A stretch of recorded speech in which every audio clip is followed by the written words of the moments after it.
யோவான் முதலாம் அதிகாரம். இந்த முதலாவது அதிகாரத்தில் மொத்தம் 6 காரியங்கள் குறிப்பிடப்பட்டிருக்கு. ஃபஸ்ட்டு வார்த்தை, ரெண்டாவது ஒளி, மூன்றாவது இயேசு கிறிஸ்து, நான்காவது யோவான் தான் யார் என்று சொல்கிறார், ஐந்தாவது யோவான் இயேசு கிறிஸ்துவை குறித்து சொன்ன சாட்சி, ஆறாவது இயேசு தமது சீசர்களை தெரிவு செய்கிறாரு. யாரெல்லாம் தெரிவு செய்கிறாருன்னா யோவானுடைய 2 சீசர்கள், ரெண்டாவது பேதுரு, மூன்றாவது பிலிப்பு, நான்காவது நாத்தான்வேல். இப்போ ஃபஸ்ட்டு வார்த்தை. ஆதியிலே வார்த்தை இருந்தது, அந்த வார்த்தை தேவனிடத்தில் இருந்தது, அந்த வார்த்தை தேவனாயிருந்தது. அப்போ ஆதியிலே என்ன இருந்தது? வார்த்தை. அந்த வார்த்தை ஆதியிலே எங்கே இருந்தது? தேவனிடத்தில். வார்த்தை எப்படி இருந்தது? தேவனாயிருந்தது. அப்போ வார்த்தை யாரு? தேவன்.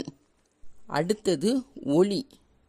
தேவனுக்குள் ஜீவன் இருந்தது, அந்த ஜீவன் மனுஷருக்கு ஒளியாயிருந்தது. அப்போ மனுஷருக்கு ஒளியாயிருந்தது எது? அந்த ஜீவன். அந்த ஜீவன் மனுஷருக்கு எப்படி இருந்தது? ஒளியாய் இருந்தது. அந்த ஒளியை இருள் பற்றி கொள்ளவில்லை. அப்போ ஒளியை எது பற்றி கொள்ளவில்லை? இருள். இருள் பற்றி கொள்ளவில்லை. அந்த ஒளி யாரு? இயேசு கிறிஸ்து. அடுத்தது தேவனால் அனுப்பப்பட்ட மனுஷன் இருந்தான், அவன் பேர் யோவான். இந்த யோவான் ஒளியை குறித்து சாட்சி கொடுக்க வந்தான். மெய்யான ஒளி எதுனா உலகத்திலே வந்து எந்த மனுஷனையும் பிரகாசிக்கிற ஒளிதான் மெய்யான ஒளி. இந்த மெய்யான ஒளியை குறித்து சாட்சி கொடுக்க வந்தது யாரு? யோவான். இந்த மெய்யான ஒளி யாரு? இயேசு கிறிஸ்து. மூன்றாவது இயேசு கிறிஸ்து. இயேசு தமக்கு சொந்தமானதிலே வந்தார். அவருக்கு சொந்தமானவர்களோ அவரை ஏற்றுக்கொள்ளவில்லை. அப்போ இயேசுவை யார் ஏற்றுக்கொள்ளவில்லை? அவருக்கு சொந்தமானவர்கள்.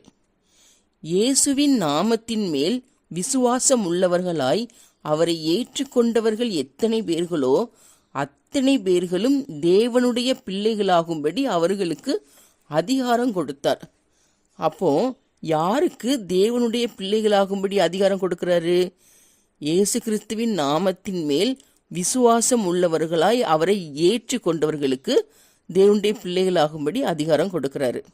அந்த வார்த்தை மாம்சமாகி கிருபையினாலும் சத்தியத்தினாலும் நிறைந்தவராய் நமக்குள்ளே வாசம் பண்ணினார். வார்த்தை யாருன்னா தேவன். மாம்சம் இயேசு கிறிஸ்து.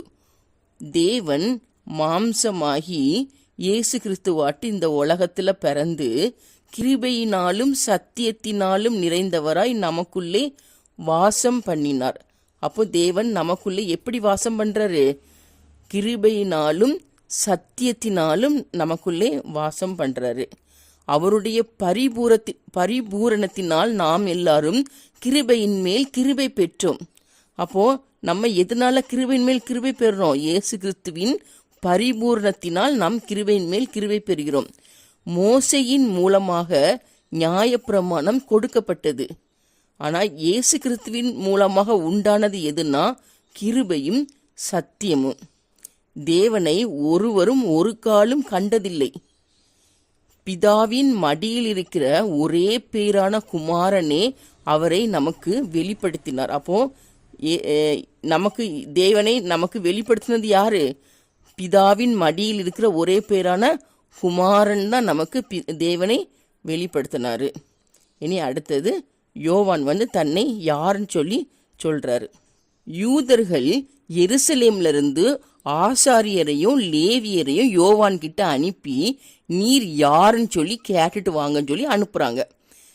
யூதர்களால் அனுப்பப்பட்ட ஆசாரியரும் லேவியரும் யோவான் கிட்ட நீர் யார் என்று கேட்காங்க. அப்போ யோவான் என்ன சொல்றாருன்னா, நான் கிறிஸ்து அல்லன்னு சொல்றாரு. அப்போ அந்த ஆசாரியரும் லேவியர்னு சொல்றாங்க, அப்படின்னா நீங்க யாரு? எலியாவான்னு கேட்குறாங்க. இல்லை, நான் எலியாவும் அல்ல. அப்போ நீ தீர்க்கதரிசியான்னு கேட்காங்க. இல்லைனா அவனும் தீர்க்கதரிசியும் அல்ல அப்படின்னு சொன்ன உடனே அந்த யூதர்களால் அனுப்பப்பட்ட ஆசாரியரும் லேவியரும் சொல்றாங்க, பின்னே நீர் யார்? எங்களை அனுப்பினவர்களுக்கு நாங்கள் என்ன உத்தரவு சொல்லணும்? நீங்க யார் என்று எங்களுக்கு சொல்லுங்கன்னு சொல்லி கேட்காங்க. அப்போ யோவான் என்ன சொல்றாருன்னா, கர்த்தருக்கு வழியை செவ்வை பண்ணுங்கள் என்று ஏசாயா தீர்க்கதரிசி சொன்னபடியே நான் வனாந்திரத்திலே கூப்பிடுகிறவனுடைய சத்தமா இருக்கிறேன்னு சொல்லி சொல்றாரு. கர்த்தருக்கு வழியை செவ்வை பண்ணுங்கன்னு சொல்லி தீர்க்க தரிசனம் யோவானை குறித்து தீர்க்க தரிசனம் சொன்னது யாரு? ஏசாயா தீர்க்கதரிசி. வனாந்தரத்திலே கூப்பிடுகிறவனுடைய சத்தம் யாருடைய சத்தம்? யோவானுடைய சத்தம். தன்னை நான் வனாந்தரத்திலே கூப்பிடுகிறவனுடைய சத்தமா இருக்கிறேன்னு சொல்லி யோவான் சொல்றாரு. இந்த யூதர்களால் அனுப்பப்பட்ட அந்த ஆசாரியரும் லேவியரும் பரிசேயராட்டு இருந்தாங்க. அவங்க யோவான்கிட்ட கேட்குறாங்க, நீர் கிறிஸ்துவும் அல்ல, எலியாவும் அல்ல, தீர்க்கதரிசியும் அல்லன்னா ஏன் ஞான ஸ்நானம் கொடுக்கிறீன்னு சொல்லி கேட்குறாங்க. அப்போ யோவான் அவங்களுக்கு என்ன சொல்றாருன்னா, நான் ஜலத்தினாலே ஞான ஸ்நானம் கொடுக்கிறேன், நீங்கள் அறியாதிருக்கிற ஒருவர் உங்கள் நடுவில் நிற்கிறார், அவர் எனக்கு பின் வந்தும் என்னிலும் மேன்மை உள்ளவர், அவருடைய பாதரட்சையின் வாரை அவிழ்ப்பதற்கும் நான் பாத்திரன் அல்ல. இயேசு கிறிஸ்துவோடைய காலில் இருக்கிற அந்த செருப்பின் வாரை அவிழ்க்கிறதுக்கு கூட எனக்கு தகுதி கிடையாது அப்படின்னு சொல்லிட்டு யோவான் சானகன் இயேசு கிறிஸ்துவ குறித்து சாட்சி சொல்றாரு. அப்போ யோவான் எதினால் ஞானஸ்நானம் கொடுக்கிறாரு? ஜலத்தினால் ஞானஸ்நானம் கொடுக்கிறாரு. இந்த சம்பவம் யோவான் ஞானஸ்நானம் கொடுத்த பெத்தாபரா என்ற இடத்துல வச்சு நடந்தது.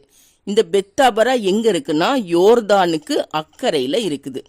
அதுக்கப்புறம் அடுத்த நாள் இயேசு தன்னிடத்தில் வர கண்டு யோவான் என்ன சொல்றாருன்னா, இதோ உலகத்தின் பாவத்தை சுமந்து தீர்க்கிற தேவ ஆட்டுக்குட்டி, எனக்கு பின் ஒருவர் வருகிறார், அவர் எனக்கு முன்னிருந்தபடியால் என்னிலும் மேன்மையுள்ளவர் சொல்லி நான் உங்ககிட்ட சொல்லியிருந்தேன்ல, அவர் இவர்தான்.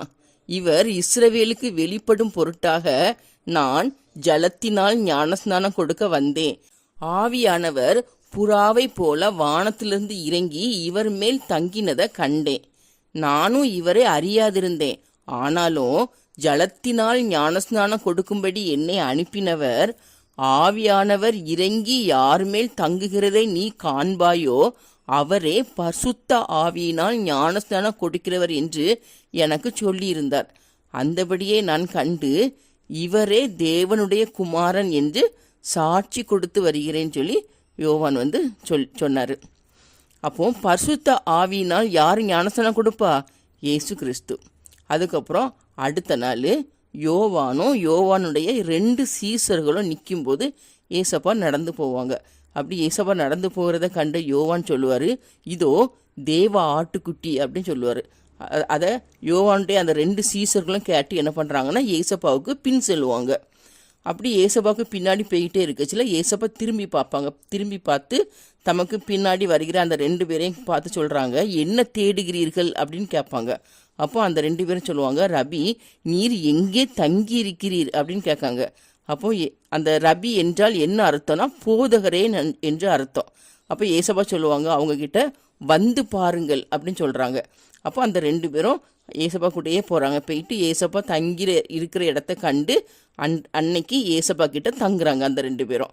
அப்படி அவங்க 2 பேரும் ஏசப்பா கூட தங்குன அந்த டைம் 10 மணி வேலையாக இருந்தது.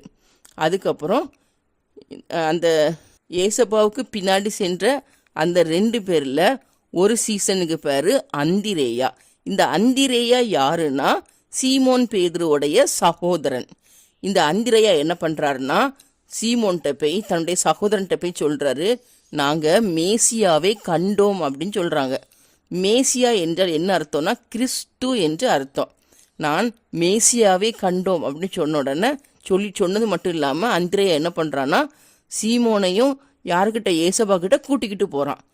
ஏசப்பா பேதுரு வரதை பார்த்துக்கிட்டு சொல்கிறாங்க, நீ யோனாவின் மகனாகிய சீமோன், நீ கேபா எனப்படுவாய் அப்படின்னு சொல்லிட்டு ஏசப்பா பேதுரை பார்த்து சொல்கிறாங்க, நீ யோனாவின் மகனாகிய சீமோன், நீ கேபா எனப்படுவாய்ன்னு சொல்கிறாங்க. கேபா என்பதற்கு என்ன பொருள்னா பேதுரு.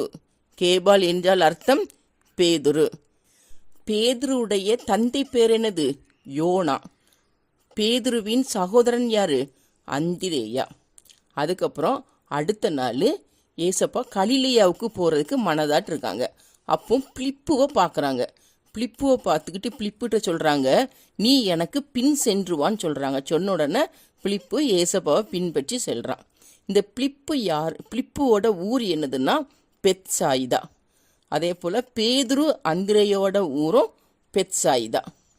அதுக்கப்புறம் பிலிப்பு நாத்தான்வேலை கண்டு நாத்தான்வேலை பார்த்து சொல்கிறாரு, நாத்தான்வேல்கிட்ட இயேசுபா குறித்து சொல்கிறாரு. எப்படி சொல்கிறாருன்னா, நியாயப்பிரமாணத்திலே மோசேயும் தீர்க்க தரிசிகளும் எழுதியிருக்கிறவரை கண்டோம். அவர் யோசேப்பின் குமாரனும் நாசரத் தூரானாகிய இயேசுவே அப்படின்னு சொல்லிட்டு இயேசுபா பற்றி பிலிப்பு நாத்தான்வேல்கிட்ட சொல்கிறாரு. அப்போ நாத்தான்வேல் சொல்கிறாரு, நாசரேத்தூர்லேருந்து யாதொரு நன்மை உண்டாக கூடுமா அப்படின்னு சொல்லி கேட்காரு. அப்போ பிலிப்பு சொல்கிறாரு, வந்து பார் அப்படின்னு சொன்னாங்க. சொன்ன உடனே நாத்தான்வேல் இயேசுவை பார்க்குறதுக்கு போகிறாரு. அப்போ நாத்தான்வேல் தம்மிடத்தில் வர்றதை இயேசப்பா கண்டு நாத்தான்வேலை பார்த்து சொல்கிறாரு, இதோ கபடற்ற உத்தம இஸ்ரவேலன் அப்படின்னு சொல்லிட்டு இயேசப்பா சொல்கிறாங்க. அப்போ கபடற்ற உத்தம இஸ்ரவேலன் யாரு? நாத்தான்வேல். ஏசப்பா நாத்தான்வேல் தம்மிடத்தில் வர்றது கண்டு என்ன சொல்கிறாங்க, இதோ கபடற்ற உத்தம இஸ்ரவேலன் அப்படின்னு சொன்ன உடனே நாத்தான்வேல் ஏசப்பா கிட்ட கேட்குறான், நீர் என்னை எப்படி அறிவீர் அப்படின்னு சொல்லி கேட்கான். என்ன உங்களுக்கு எப்படி தெரியும் அப்படின்னு சொல்லி கேட்டோன்னா ஏசப்பா சொல்கிறாங்க, பிலிப்பு உன்னை அழைக்கிறதுக்கு முன்னே நீ அத்திமரத்தின் கீழ் இருக்கும்போது உன்னை கண்டேன்னு சொல்கிறாங்க. உடனே நாத்தான்வேலுக்கு பயங்கர ஆச்சரியம். நம்ம அத்திமரத்து கீழே இருக்கிறச்சில யாரும் பக்கத்தில் கிடையாது, இவருக்கு எப்படி தெரியும் அப்படின்னு சொல்லிட்டு பயங்கர ஆச்சரியம். ஒன்று நாத்தான்வேல் இயேசுவை சொல்கிறாங்க, ரபி நீர் தேவனுடைய குமாரன், நீர் இஸ்ரவேலின் ராஜா அப்படின்னு சொல்லிட்டு சொல்கிறாரு நாத்தான்வேல். உடனே இயேசப்பா சொல்கிறாங்க, அத்திமரத்தின் கீழே உன்னை கண்டேன்னு சொன்னதுனாலயா நீ என்னைய விசுவாசிக்கிறா? இதிலும் பெரிதானவைகளை காண்பாய் அப்படின்னு சொல்லிட்டு சொல்கிறாங்க. வானம் திறந்திருக்கிறதையும் தேவதூதர்கள் மனுஷகுமாரனிடத்திலிருந்து ஏறுகிறதையும் இறங்குகிறதையும் நீங்கள் இது முதல் காண்பீர்கள் என்று மெய்யாகவே மெய்யாகவே உங்களுக்கு சொல்லுகிறேன்னு சொல்லி சொல்றாரு. அப்போ தேவதூதர்கள் யார்கிட்ட ஏறுகிறதையும் இறங்குகிறதையும் காண்பீர்கள்? மனுஷகுமாரனிடத்திலிருந்து ஏறுகிறதையும் இறங்குகிறதையும் காண்பீர்கள் சொல்லி சொல்றாரு. இந்த கதையில வந்து பாருங்கள் அப்படி சொன்னது யாருன்னா ஏசப்பா. யாரை பார்த்து சொல்றாங்க? அந்த 2 யோவானுடைய 2 சீசர்களை பார்த்து சொல்றாங்க, வந்து பாருங்கள். அதே போல வந்து பார் சொன்னது யாரு? பிலிப்பு நாத்தான்வேலை பார்த்து சொல்றாரு. ஏசப்பாவை பத்தி நீ பார்க்கணும்னா நீ வந்து பாரு அப்படின்னு சொல்லி சொல்ற. வந்து பார் சொன்னது யாரு? பிலிப்பு நாத்தான்வேலிடம் சொல்றாரு. யோவான் 1ஆம் அதிகாரத்தில் நம்ம எதெல்லாம் பார்த்தோம்? ஃபர்ஸ்ட் வார்த்தை, 2வது ஒளி, 3வது இயேசு கிறிஸ்துவை பற்றி பார்த்தோம், 4வது யோவான் தன்னை யார் என்று சொல்கிறான்னு பார்த்தோம், 5வது யோவான் இயேசு கிறிஸ்துவை குறித்து சொன்ன சாட்சி, 6வது இயேசு தமது சீசர்களை தெரிவு செய்கிறாரு. யாரெல்லாம் தெரிவு செய்கிறாரு? யோவானுடைய 2 சீசர்கள், அதில் ஒருத்தர் அந்திரேயா, அதுக்கப்புறம் பேதுரு, அப்புறம் பிலிப்பு, அதுக்கப்புறம் நாத்தான்வேல், இவங்களையெல்லாம் தெரிவு செய்கிறார்.